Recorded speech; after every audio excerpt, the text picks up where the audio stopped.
우리 옆분과 서로 인사하십시다. 웃으면서 삽시다. 또 웃으면서 살겠습니다.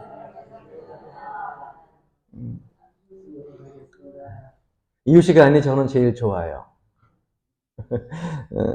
교회 오실 때에 일주일 동안 여러분들의 삶의 노고가 묻어 있어가지고 그래도 교회 오면서 안내위원 만나고 얼굴 풀리고 교회 와서 기도하면서 마음 풀리고 그래도 아직까지 답답한 그러한 마음들이 있는 분들은 찬송을 부르다가 푸는데 그래도 안 풀린 분들은 이 시간 인사하면서 그 얼굴이 밝아지는 것 같아서 저는 이 시간대가 참 좋아요. 여러분들도 삶 속에서 늘 입가에 웃음이 떠나지 않기를 주의 이름으로 간절히 축원합니다. 네. 여러분, 세상에서 가장 강력한 공동체 그러면 어떤 단어가 생각이 나시는지요? 저는 세상에서 가장 강력한 공동체는 바로 여러분들 가족이라고 생각을 합니다. 이 가족이라고 하는 단어는 어떤 학연이나 또 지연 그리고 또 고향으로 묶여진 관계가 아니라 부모님으로부터 피를 나누어 받은 혈연의 관계로 맺어져 있는 거예요. 그래서 가족은요, 가장 위대하고 또 가장 강력한 공동체라고 말할 수 있을 것입니다. 어렸을 적에 저희들은 뭐 그렇게 많이 싸우지 못했어요. 싸움은 형제끼리는 많이 싸웠어요. 왜냐하면 형제끼리는 터울이 한 두세 살 터울 되니까는 남자들이 자랄 때 원래 형제들이 많이 싸워요. 그런데 밖에 나가서 다른 사람들하고는 그렇게 많이 싸울 수가 없었던 게 싸우면은 싸우고 와가지고서 야단은 매일 우리가 맞았거든요. 잘하고 못하고 둘째치고 우선 목회자의 자녀가 싸웠다고 하는 그 자체로 인해 가지고 사실 야단은 갔다 와서 맞게 되니까 밖에서 싸워도 부모님 귀에 안 들어가게 그렇게 가족에서는 뭐 형제끼리 혈연의 관계니까 엄청 많이 싸웠죠. 그런데 종종 싸움이 일어났을 때에 저뿐만 아니라 다른 사람들도 마찬가지고 여러분들도 아마 자라나면서 똑같을 겁니다. 아무리 내가 부모가 미워도 아무리 부모가 못마땅해도 싸움을 하다가 그 싸움 속에서 자기 자신의 부모를 욕하게 되면 참을 수가 없어요. 그렇게 순한 사람도 자기의 부모를 욕보이고 또 욕하게 되면은요, 그 다음부터는 그 싸움이 엄청난 파장을 일으키고요, 죽기 살기로 덤벼듭니다. 이게 가족이에요. 그래서 암묵적으로 친구들하고 또 아니면은 서로 싸움을 하는 사람들이 당사자들에게 서로 부모의 욕에 대한 것들, 부모를 욕보는 일들은 잘 하지 않아요.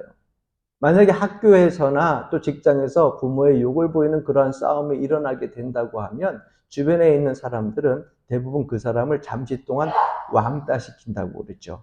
분리를 해놓습니다. 왜? 저 윤리 도덕도 모르는 놈. 그래가지고 분리를 시켜놔요. 그래서 암묵적으로 가족은 서로 끈으로 사랑으로 똘똘 뭉쳐진 것 같지 않지만 암묵적으로 서로 간에 보호하는 그러한 보호의 기능들이 가족들에게는 있습니다. 목회 데이터 연구소에서 가족에 대해서 설문조사를 했어요. 가족, 친구, 연인, 이웃, 전문가 이렇게 5분류 사람 가운데에 당신이 어려웠을 때 힘들 때 가장 먼저 찾는 사람은 누굽니까? 그 1위가 어디였겠어요? 가족입니다. 뭐 나는 친구를 찾습니다. 난 동료를 찾습니다. 전문가를 찾습니다. 그러지만 그래도 이 목회 데이터 분석을 해보니까 가장 어려울 때 힘들 때 찾는 사람은 가족이라는 거예요. 그것이 1위예요. 그리고 가족뿐만 아니라 여러분 2위로 인생 노년을 누구와 살고 싶느냐 이렇게 물어봤더니 부부 이렇게 많은 사람들이 이야기를 하게 됩니다. 그래서 가족은요 아주 강력한 그러한 공동체뿐만 아니라 가족이라고 하는 것은 위로의 의지의 대상이라고 하는 것을 우리가 이 세상에서 분명하게 염두해 두고 살고 있을 겁니다. 인생을 누구와 보내고 싶으냐? 뭐 이미 먼저 사별하신 분들은 어쩔 수 없이 같이 있고 싶어도 그럴 수 없지만은 이리가 부부에 이어서 이 이가 어떤 사람이냐면 친한 친구들이에요. 그래서 나이가 들면 여러분 친한 친구가 필요합니다. 여러분들에게도 아마 한두 분 정도의 친한 친구분들이 있을 거예요. 얼마나 큰 축복인지 몰라요. 그리고 세 번째가 직장 동료예요. 그럼 삶에서 가장 중요한 것이 무엇이냐? 그랬더니 1위로 뽑혀진 것이 건강입니다. 사랑하는 우리 연화질교 성도님들 건강하게 오래오래 무병장수하시기를 주님의 이름으로 간절히 기도하고 축원합니다. 예. 근데 안 아플 수는 없어요. 조금씩 아픈 거는 어쩔 수 없어요.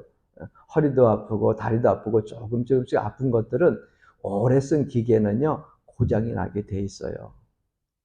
새로 지은 집에 들어가도 그것이요 몇 년 지나게 되면은요 그 집에 지붕에 물이 새기도 하고 벽에 곰팡이가 피기도 하고 그래서 흔히 일하는 사람들이 그런 얘기를 하는데 저는 그 마음에 확 와 닿더라고요.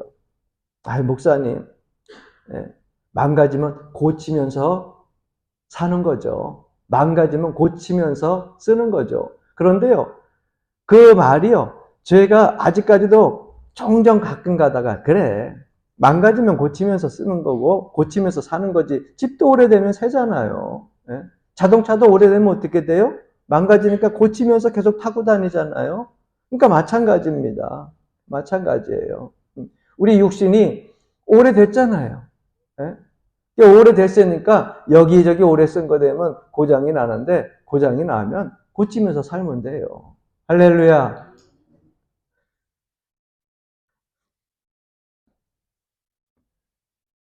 입으로 못 고치면 마음으로 고치고 또 마음으로 못 고치면 하나님 앞에 기도하면서 여러분 영적인 힘을 가지고서 버티고 이겨내십시오. 할렐루야. 그래서 다 고장내서 우리가 딸 대로 다 딸게 되면 하나님이 그래 참 세상에서 복음의 사역 감당하느냐고 그래 참 애썼구나. 그리고 하나님께서 품 안에 안아주실 겁니다. 걱정하지 마세요. 그래서 당신은 그럼 가족에 만족하냐? 이렇게 질문을 해가지고 선물 조사를 했더니 여러분 몇 프로 나왔을 것 같아요? 네? 절반 넘었을까요? 안 넘었을까요? 대답을 못하시지 안 하는 게 지혜로운 거예요. 지금 대답 막 하려고 했던 분들이 있는데 대답했으면 큰일 날 뻔했어요. 여러분 가족 만족도가 몇 프로인지 아세요? 우리나라 그래도 좋은 편이에요. 81%야. 81%가 만족한다. 그래서 종교적인 거에서 만족도는 어떠냐? 가톨릭, 그리고 불교, 그리고 유교, 그리고 기독교. 어디가 1위 나왔을 것 같아요? 그렇지. 예. 찍은 거예요? 아니면 그렇다 생각하는 거예요. 여러분 많은 것 같은데 기독교가 가장 만족도가 높다고 나왔어요. 그러니까 여러분 우리 삶 속에 있어서 믿음 생활하는 데 있어서 위로받고 할렐루야 감사하면서 살기 때문에 그런 만족도가 나는 겁니다. 또 한국 리서치에서 2022년 조사한 가족 설문조사에서 나온 가족 통계가 있는데 이런 질문이 있어요. 좀 예민한 질문이지만 우리가 가족의 재발견이라고 하는 말씀의 제목을 가지고 여러분들에게 말씀을 전하니까 또 필요도 한 것 같아요. 결혼 만족도가 얼만큼 되는가? 그래서 10점 만점이라고 세워놓는다고 하면 결혼 만족도 지금 결혼 생활하고 가정을 꾸면서 살고 있는데 그 만족도가 얼만큼 되느냐 그랬더니 10점 만점에 6.7 그러니까 약 반올림하면 70% 정도는 만족하면서 산다는 거예요. 그 되게 높잖아요 생각보다. 그렇게 생각 안 하세요? 너무 낮다고 생각하세요? 여러분들은 참 행복한 거예요 그러면. 아이 목사님 난 결혼 만족도가 100이면 100, 10이면 10점이죠. 근데 하여튼 6.7이 나왔어요. 70%예요. 그래서 야, 되게 이게 좀 높구나. 그래서 개별적으로 좀 예민한 질문을 하게 됩니다. 야, 한국 리서치에서 조사를 한 거예요. 그럼 당신은 다시 태어나도 지금 배우자와 다시 살겠습니까? 그래서 그것을 조사를 했더니 몇 프로 나오는지 아세요? 만족도는 6.7, 70% 가깝게 나왔는데 슬금슬금 웃으시는 분들이 계셔. 네. 몇 프로가 나왔냐면 28% 나왔어요. 그러니까 100% 중에 28%면 높아요, 낮아요? 낮죠. 그러면 다른 사람과 타인과 다음에 그런 생애는 없지만 살기를 원하십니까? 그랬더니 몇 프로가 나왔는지 아세요? 48%예요. 저는 우리 교회 교인들이 28% 안에 속하여 있기를 바랍니다. 48%가 다른 사람과 살고 싶다. 근데 여러분 사람이요. 딱 그렇게 써서 내는 사람도 있지만 항상 중간에서 눈치 보면서 이러지도 못하고 저러지도 못하고 하는 사람들이 있어요. 한국 사람들 성향이 그런 분들이 많아요. 예? 그래서 지금 배우자와 같이 살겠느냐, 다른 사람과 또 살겠느냐, 그러니까 난 몰라. 네, 모르세. 그렇게 해서 나는 몰라. 그러면서 사실은 말을 못하는 거죠. 예. 어떤 후폭풍이 일어날까봐 좀 연약한 마음을 가진 사람들이 나는 모른다 한 게 24%가 나왔어요. 결론적으로 결혼 만족도는 70%라고 우리가 반올림해서 얘기할 수 있지만 다음에 결혼하게 되면 이 사람과 결혼하겠느냐라고 하는 거 72%는 안 한다. 이렇게 나오는 거예요. 그러니까 지금 결혼 생활은 만족하다. 가정에서 같이 결혼 생활하는 건 만족한데 두 번 다시는 살기는 그렇게 쉽지 않다라고 하는 것이 한국 리서치에서 나온 통계 결과입니다. 여러분 이 설교를 듣고 또 오늘 밤 가가지고서 부부끼리 잠깐 있다가 여보 당신 다시 태어나도 나랑 살 거야? 절대 물어보지 마세요. 위험한 질문이에요. 위험한 질문. 그냥 마음속으로 생각을 하고 왜? 그러다가 진짜 솔직한 대답 나오면 믿져야 본전이라 그러는데 안 그래요. 본전도 못 찾아. 네. 따라합시다. 내 아내는 내 남편은 28% 안에 속한 줄 믿고 그렇게 사시기를 바랍니다. 네. 그래야 여러분 결혼 생활할 때 삶을 살면서도 여러분 실망하지 않고 상처 입지 않아요. 괜히 물어보지 말고 탈 거야 말 거야 그러지 말고 다시 태어나도 다시 나하고 같이 살 거야 라는 그 28% 안에 속했다는 생각을 가지고 살아야 삶의 활력이 있을 거 아니에요. 여러분 이토록 가족이라고 하는 이 공동체가 정말 소중한 공동체지만은 이 가족도 영원히 변하지는 않는다. 그렇게 이야기할 수 없어요. 왜? 여러분 어렸을 적에 가족은 누구였습니까? 여러분들의 부모님이었죠. 네? 그렇죠? 네? 그때는 내가 결혼하기 전이니까. 그는 그때 그 가족 공동체가 되어져요. 그런데 자라나가지고 성인이 되면은 결혼을 하게 되잖아요. 아들은 장가 가고, 그 다음에 딸은 시집 가고, 시집으로 오고, 장가 오고, 그렇게 되잖아요. 근데 여러분 옛날에 온다 간다 그런 건데 대부분 시집 가고 장가 가고 그러잖아요. 간다 그러잖아. 그러면 자녀들이 결혼하고 난부터는 어떻게 됩니까? 부부는 촌수가 없어요. 자녀하고는 촌수가 있는 거 아시죠? 그럼 결혼하게 되면은 결혼하는 순간 부부는 촌수가 없기 때문에 여러분들의 자녀는 또 새로운 가정을 꾸미기 때문에 그때부터는 내 아들이 내 딸이 더 소중한 가정이 어떤 가정이에요? 부모와의 연관의 가정이에요? 아니면 부부간의 그 가정이에요?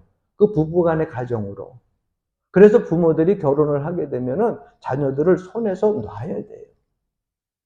내 자식이다 해가지고 끝까지 붙잡고 있으면 그 자녀들 가정이 온전한 공동체를 이루지 못해요. 근데 우리나라 한국 사람들 성향은 정이 많아가지고 유교 이 습관이 짙어가지고 이걸 못 놔. 손에서 놓고 기도하면서 하나님 앞에 맡기시길 주 이름으로 간절히 축원합니다. 자녀가 태어났을 때는 가족이지만 행복한 가정을 꾸리게 되게 되면 여러분 그때는 떠나가는 새로운 가정을 또 형성하게 되는 거니까 손을 놔줘야 돼요. 이걸 잘 인식하고 빠르게 판단해야 여러분 가정이 평안을 이루면서 살 수 있게 되는 겁니다. 그래서 이런 말이 있어요. 아들이란 뭐 딸이란 이렇게 얘기해도 괜찮겠죠? 자녀가 낳을 때는 일촌이에요. 낳게 되면 부모와 더불어서 바로 일촌이 돼요. 그런데 친구 만난다고 중학교, 고등학교, 대학교 가면 사촌이야. 보세요. 품 안의 자식이죠? 조금 크면은 품 안에 자녀들 안 들어옵니다. 대학 가면은요, 더 안 들어와요. 직장 가면 더더군다나 더 안 들어가요. 그래서 아들을 낳으면 일촌, 대학 가면 사촌, 군대 갔다 와서 제대하면 팔촌. 여러분 자녀 먼 거야. 가깝다 생각하면 안 돼. 예? 그리고 나서 결혼을 해가지고 아이를 낳으면 더 멀어져요. 그냥 팔촌이 아니라 사돈의 팔촌. 내 아들 같은데 사돈 거야. 그렇다고 얘기를 하잖아요. 예. 잘난 아들은 나라의 아들이라고 하고 돈 잘 버는 아들, 딸은 사돈의 아들, 딸이라 이렇게 얘기들을 합니다. 왜? 점점점 멀어지는 거예요. 그런데 누구만 내 딸이고 내 아들인 줄 아세요? 빚진 아들, 빚진 딸. 그것만 내 아들, 딸이라는 거예요. 이처럼 가족이 우리에게 있어서는 함께 있을 때 기쁨이기도 하지만 때때로는 슬픔이기도 하고 때때로는 즐거움이기도 하지만 때때로는 고통을 주는 것이 이 가족 공동체입니다. 그런데 그럼에도 불구하고 그 가족 공동체는 가장 강력한 공동체요. 위로의, 소망의, 그 다음에 함께 울어줄 수 있는 소중한 공동체라고 하는 것을 우리가 잊을 수가 없어요. 그러나 여러분 멀리 먼저 떠나간 분들이 있죠. 사별하고 또 먼저 자녀를 잃은 분도 있고요. 먼저 부모가 세상을 떠나서 하나님 나라로 환송되어지신 분들도 있을 거예요. 그럼 가족이 없는 거냐? 여러분 오늘 이 본문 말씀 속에서 우리에게 반가운 소식 하나를 주님께서 말씀해 주고 있어요. 우리에게 또 하나의 가족이 혈연의 가족, 그거 외에 또 다른 가족이 존재하고 있다고 하는 것을 말씀해 주고 있어요.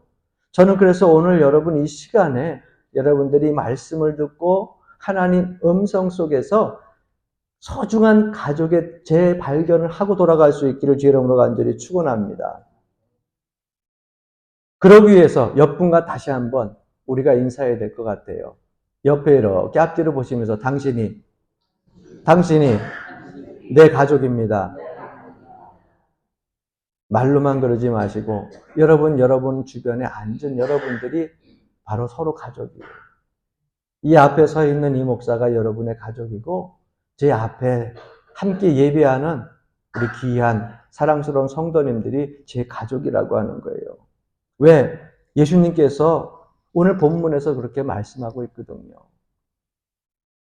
예수님께서는 보게 되면 공생애를 시작하면서 많은 병자들을 고치십니다. 그리고 상처받은 자들을 위로해주고 소외된 자들을 감싸주시고 그들과 함께 생활을 하셨어요. 그런데 문제는 뭐냐면 그 시대의 문화적인 그들의 생각이에요. 사고방식입니다. 문둥병 그러면 저주받은 병, 죄 때문에 받은 병, 눈먼 자들 그러면 정결치 못한 자, 깨끗하지 못한 자, 손 마른 자, 절대 회당에 들어와서 예배하지 못할 자. 여러분 바리새인들과 그리고 율법자들이 그들 유대교회 속에서 그렇게 하나님의 회당에 와가지고서 예배 드릴 때는 온전치 못한 자는 들어오지 못하게 했어요. 다 죄인 취급했거든요. 그런데 예수님은 그런 사람들만 만나고 다니는 거예요. 그런 사람들만 또 어떻게 합니까? 위로하고 그들과 식사하고 그들을 고쳐주면서 그러고 다닙니다. 그래서 항상 회당 안에서는 바리새인들과 율법자들이 그들이 말씀을 전할 때는 그렇게 말씀을 전하죠. 자기네들은 길거리에 서서 순간순간 시간이 되어서 기도할 때도 하나님 앞에 기도하고, 손 마른 자 같지 않지, 눈 먼 자 같지 않지, 다리 저는 자 같지 않지, 정결하게 하나님 앞에 이렇게 예배를 드리기 때문에 죄악된 자들과 같이 하지 아니하고 항상 자기네들은 율법을 지키면서 하나님 앞에 예배하는 경건한 자다. 그렇게 선포를 하고 다녔는데, 주님이 회당에서 선포하신 말씀은 어떻습니까? 가난한 자를 위하여서 왔고, 눈먼 자를 위해서 왔고, 소외된 자를 위해서 왔고, 억눌린 자들을 위해서 왔고, 이곳에 앉아있는 너희들은, 율법자들은, 바리새인들은, 너희들은 다 영적으로 눈먼 자들이다. 밖에 너희들이 죄인이라고 이야기하는 손마른 자, 눈먼 자들, 장님들, 그들이 오히려 더 정결하고 깨끗한 자다. 이렇게 말씀을 선포하시잖아요. 그러니 그것을 못마땅해 하는 바리새인들이 항상 예수님을 모함하며 죽이려고 그렇게 시시탐탐 노리고 있습니다. 여러분 보세요. 그러한 문화 속에서 주님은 그들과 함께 더불어 있으니, 여러분 가장 소중한 가족 공동체에서 그 위험을 감지했을까요? 못했을까요? 감지를 하죠. 그래서 가족이 주님을 찾아오게 됩니다. 빨리 위험 속에서 건져내려고. 마태복음 12장 46절 말씀 보게 되면, 예수께서 무리에게 말씀하실 때에 그의 어머니와 동생들이 예수께 말하려고 밖에 섰더니, 이 말은 무슨 말씀입니까? 마당에 있는 한 사람을 부탁해가지고서 우리 형님 예수님 빨리 집으로 모셔오라고. 그래서 밖에 나가서 지금 밖에서 한 사람을 만나고 서 있는. 그런데 주님께서 뭐라고 말씀하십니까? 이렇게 대답해요. 여러분들과 함께 봉독했던 말씀이죠. 47절부터 50절까지의 말씀입니다. 한 사람이 예수께 여짜오되, 보소서 당신의 어머니와 동생들이 당신께 말하려고 밖에 서 있나이다 하니, 말하던 사람에게 대답하여 이르시되, 누가 내 어머니이며 내 동생들이냐 하시고, 손을 내밀어 제자들을 가리키며 이르시되, 나의 어머니와 나의 동생들을 보라. 누구든지 하늘에 계신 내 아버지의 뜻대로 하는 자가 내 형제요 자매요 어머니이니라 하시도다. 이렇게 대답을 하십니다. 지금 예수님께서 당신을 찾으러 온 가족들 앞에서 전혀 그들이 생각하지도 않았던 혈연의 가족이 아닌 새로운 가족을 지금 소개하고 있는 거예요. 그런데 여러분 말씀을 가만히 읽어보세요. 언뜻 우리가 보기에는 예수님이 제자들에게 손을 이렇게 가리켰으니까 저 제자들을 가족들이라고 생각을 하는구나, 이렇게만 생각하면 여러분 착각이에요. 왜? 손을 내밀어 제자들을 가리키며 이르시되 나의 어머니와 내 동생들이라 그랬거든요. 제자들이 12명이라고 하면 내 동생들, 형제들이라고 하면 맞을 수 있어요. 그러나 그들이 어머니가 될 수 있어요? 나의 어머니라고 하는 것은, 여러분 여기에서 이야기하는 주님의 새로운 가족 공동체는 뭐냐? 그 중에 나의 어머니는요, 나에게 상처 입고 다가와서 위로받고 싶었던 자들, 육신의 질병으로 인하여서 모든 사람들에게 버림받았던 그러한 여인들, 그러한 사람들이 다 여기에 포함되어 있는 거예요. 가난하고 소외된 자들, 병든 자들, 이러한 자들. 그들이 다 누구의 가족이라고요? 주님의 가족이라고 말씀하고 있어요. 가족에게는 버림을 받았지만은 예수 그리스도를 따르는 사람, 그 사람들이 바로 내 형제예요, 내 자매예요, 내 어머니라고 말씀하고 있습니다. 다시 50절 말씀 보면, 누구든지 하늘에 계신, 한번 다시 따라 합시다. 내 아버지의 뜻대로 하는 자가 내 형제요, 내 자매요. 할렐루야. 어머니시니라. 예수님은 지금 내게 찾아온 그 당신의 혈연의 그 친가족이 가족이 아니다라고 하는 뜻으로 말씀하신 것이 아니에요. 새로운 가족, 지금 혈연의 가족 외에도 새로운 소중한 그러한 가족들이 있다고 하는 것을 그 예수님 따르는 모든 무리들과 제자들에게 말씀하고 있는 거예요. 즉 예수 그리스도의 피로 맺어진 가족을 주님께서는 말씀하고 있는 겁니다. 여러분, 피로 맺어진 가족은요, 찢을래야 찢을 수가 없어요. 혈연 공동체라고 하는 것이. 그런데 여러분 보십시오. 부모로부터 이어받은 이 이씨 집안의 피, 또 박씨 집안의 피 같이 있죠. 근데 유전자가 참 무서워요. 이 유전자는요, 여러분 사람이 의학적으로 바꿀 수가 없어요. 그래서 부모로부터 좀 눈이 안 좋다. 여러분 그 유전자가 있으면 그대로 오고요. 또 아니면은 또 속적으로 좀 고지혈 같은 것도 있다. 그러면 그것도요, 그대로 조금씩 다 내려와요. 그래서 병원 가서 하는 얘기들이 항상 그래요.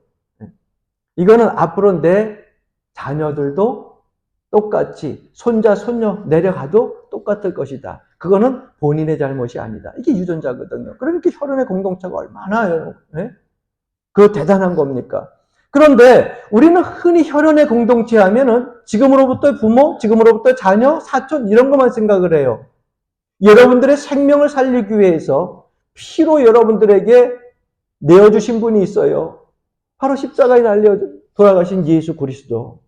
그분이 여러분 피 흘림의 제사를 통하여 가지고서 우리를 생명에서 구원의 자리로, 이 땅의 지상의 권세의 마귀의 손에 붙잡혀 있던 억압된 우리를 하나님의 자녀가 되는 권세로 만들어 주셨잖아요. 그러면 여러분 주님과 나는 무슨 관계예요? 무슨 관계예요? 주인과 종의 관계예요? 그냥 친구로의 관계? 아니에요. 혈연의 관계야. 피가 죄를 속하느니라 하신 말씀대로 주님이 십자가에서 피를 흘리셨기 때문에 우리가 구원받은 것이고 죄 용서함을 받은 것이고 우리가 마귀의 자녀에서 하나님의 자녀가 되는 권세를 누릴 수 있게 되었다는 거예요. 그렇다고 하면 주님과 나는 무슨 관계예요? 혈연의 관계야. 피의 관계야. 요한복음 1장 12절 말씀 보시면 영접하는 자, 그 이름을 믿는 자들에게는 하나님의 자녀가 되는 권세를 주셨으니 에베소서 2장 19절 말씀 보게 되면 그러므로 이제부터 너희는 외인도 아니요 나그네도 아니요 오직 성도들과 동일한 시민이요 하나님의 권속이라. 하나님께 속하여 있는 혈연의 가정으로 맺어진 것이 바로 성도들이라는 거예요. 여러분, 그래서 교회는요, 가족 공동체입니다. 할렐루야. 우리가 흔히 기도할 때에 대피 기도하시는 분들이 우리 교회의 표를 가지고 이야기합니다. 세상에 믿음과 기쁨과 소망을 주는 희망의 공동체. 여러분, 그런데 그 희망을 주는 공동체는요, 가족 공동체일 때 파워를 낼 수 있는 거예요. 왜? 내 가족을 먼저 감싸고 내 가족이라고 하는 그 인식이 없게 되면은요, 밖에 나가면 가족 욕하고 다니는 거고요. 밖에 나가면 자녀 욕하고 다니는 거고요. 밖에 나가면 부모 욕하고 다니는 거예요. 그러나 진정한 가족 공동체의 의식을 가진 사람은 절대 밖에 나가서 가족을 욕해요, 안 해요? 안 합니다. 그러니까 교회는 뭐예요? 가족이에요, 가족. 가족이 따로 있는 것이 아니에요. 지금 함께 예배하는 여러분들이 가족인 것을 여러분들이 인식하고 그 속에서 살아가야 돼요. 옆에 있는 집사님이, 앞에 있는 권사님이, 뒤에 있는 장로님이, 앞에 있는 목사님이 여러분들의 가족이라고 하는 것을 항상 잊지 마세요. 할렐루야. 할렐루야. 이번 협성 어울림 축제에 이제 모건, 그 다음에 감신, 협성 다들 오시고, 감독님들 오시고, 지방 회장님들 다 오셔가지고서 서로 인사를 나누면서 그렇게 대화를 나누는데, 그곳에 보면은요, 저보다 훌륭한 목사님들 많죠. 저보다 설교 잘 하시는 분들도 많고요. 여러분, 지금도 또 각 기도원에서 부흥사로 다니시는 그러한 설교 잘하고 웃기기도 잘하고 귀에 쏙쏙 들어오게 말씀 잘 전하는 목사님들이 얼마나 많아요. 유튜브를 열어봐도 얼마나 많은지 몰라요. 그런데 여러분 생각해 보십시오. 그분들이 자, 어느 한 달 만나가지고서 제가 이런 일들이 있습니다. 그래서 한 번을 만나서 목사님 말씀에 은혜 받았습니다. 네. 꼭 기도해 주세요. 그러면 네 하고 갔는데 여러분 그 재단에 가가지고 여러분 위해서 기도할 것 같아요? 내 교인들 일일이 이름 불어가면서 그 자녀들과 손자들과 예? 그 주변에 있는 직장과 삶의 터전을 위해서 기도하기도 바쁜데 여러분 위해서 기도하실 것 같아요? 기도해 드리겠습니다. 믿지 마세요. 저도요. 예? 다른 교인들 만나가지고서 목사님, 장로님, 권사님들이라서 기도해달라고 하면 예, 제가 기도해드릴게요. 재단에 와가지고 가끔 생각나면 한 번씩은 해. 그런데 매 순간순간 기도할 때마다 누구를 위해 기도해요? 우리 가족을 위해 기도하죠. 우리 교회 장로님, 우리의 권사님, 우리 교회 집사님, 여러분들 자녀들 사업을 위해서 기도하지. 그분은 어쩌다가 가끔 생각나면 하겠죠. 누가 가족이에요? 여러분들 앞에 서 있는 이 목사가 여러분들의 가족이고 이 자리에 앉아있는 여러분들이 가족이에요. 우리 아이가 병들었어요. 신방 와주세요. 여러분 몇천 명 되는 그러한 유명한 목사님들이 여러분 여기 연하리에 있는 여러분들 가정에 신방한다고 딸랑딸랑 이렇게 오셔요? 안 오셔요. 시간이 바빠가지고 우리 교인들 신방이 있어가지고 거기는 그게 가족이에요. 그분들이. 그러니까 가족 공동체 의식을 여러분들이 바로 가지고 있어요. 이거 모르면 어리석은 거예요. 사랑하는 성도 여러분, 옆자리에 앉으신 분이 여러분의 가족입니다. 뒷자리에 앉은 분이 여러분들의 예수의 피로 묶여진 혈연 공동체요 가족입니다. 이 앞에서 설교하는 이 목사가 아무리 못나 보이는 것 같아도 여러분들을 위해서 기도해 줄 수 있는 유일한 목회자인 거, 여러분들의 가족임을 잊지 마시고 할렐루야. 저 역시 여러분들이 나를 위해서 기도하는 유일한 가족인 것, 그걸 내가 잊지 않고 감사하고 살아요. 따라합시다. 이분들이 내 형제요, 내 자매요, 내 가족입니다. 여러분 고백한 대로 그걸 믿으면서 사시기를 바랍니다. 육신의 혈연의 피로 묶인 가족도 영원하지 못하고 죽음은 나누어져요. 아무리 사랑하던 부부도 죽으면 같이 있을 수 없어요. 아니에요. 죽어도 내 아내고 내 남편이고 내 자녀이기 때문에 끌어안고 있겠습니다.